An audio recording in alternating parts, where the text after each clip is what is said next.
特區政府新一份嘅施政報告即將公布啦。咁早前聚賢同心協會咧都做咗一份問卷調查，去了解下咧我哋居民對於施政嘅一啲意見嘅。咁我哋總共收到咧1000份嘅問卷，其中頭3位咧最受關注嘅咧分別就係養老保障啦、物價啦同埋醫療衛生嘅。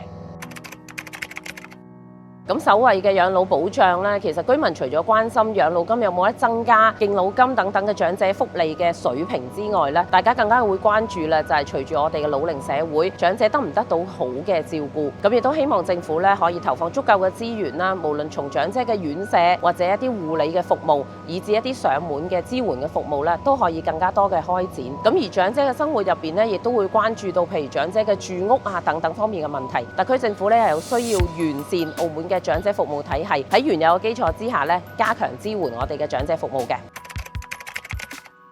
咁而第二咧，關於物價啦，確實喺近年啊通脹嘅情況底下咧，其中出外嘅飲食啦、膳食啦，同埋我哋嘅石油氣等等呢啲民生嘅開支咧，都係貴咗嘅。咁所以亦都係咧居民比較會關心嘅。好希望特區政府咧做好物價方面嘅一啲監管啦，或者係跟進啦，發布更多嘅資訊啦，同埋巡查嘅工作，咁咧令到我哋咧澳門嘅居民咧有更好嘅消費保障嘅。